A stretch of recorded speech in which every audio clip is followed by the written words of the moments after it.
Russia రాజధాని మాస్కోలోని భారత రాయబార కార్యాలయంలో పాకిస్తాన్ గూఢచర సంస్థ ఐఎస్ఐటి ఏజెంట్గా పనిచేస్తున్న భారత ఉద్యోగిని ఉత్తరప్రదేశ్ ఉగ్రవాద వ్యతిరేక దళం అరెస్ట్ చేసింది.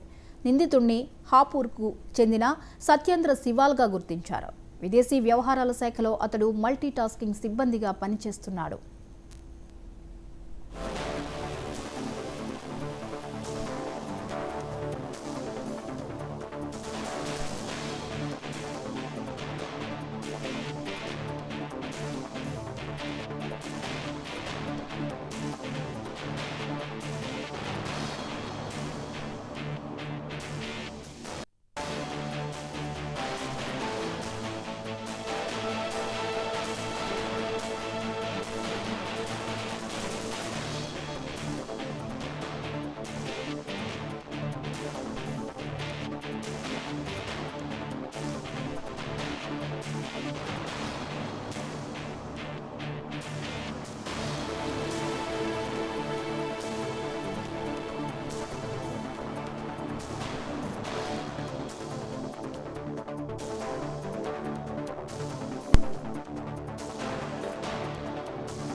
మాస్కోలోని భారత రాయబార కార్యాలయంలో గూఢచర్యం జరుగుతోందన్న సమాచారం అందుకున్న ఏటీఎస్ సివాల్ను పిలిపించి ప్రశ్నించింది.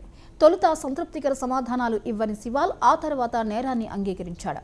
డబ్బుల కోసమే తాను పని చేశానని, భారత ఆర్మీ రోజువారీ కార్యకలాపాలకు సంబంధించిన సున్నిత సమాచారాన్ని పాకిస్తాన్కు చేరవేసినట్లు తెలిపాడు. ఇండియన్ ఎంబసీ, రక్షణ శాఖ, విదేశీ వ్యవహారాలకు సంబంధించిన కీలక రహస్య సమాచారాన్ని కూడా అతడు పాక్ ఐఎస్ఐకి అందించి ఉంటాడని అనుమానిస్తున్నారు. సివాల్ అరెస్టుపై సమాచారం అందినట్లు విదేశాంగ శాఖ తెలిపి దర్యాప్తు కొనసాగుతుందని చెప్పింది.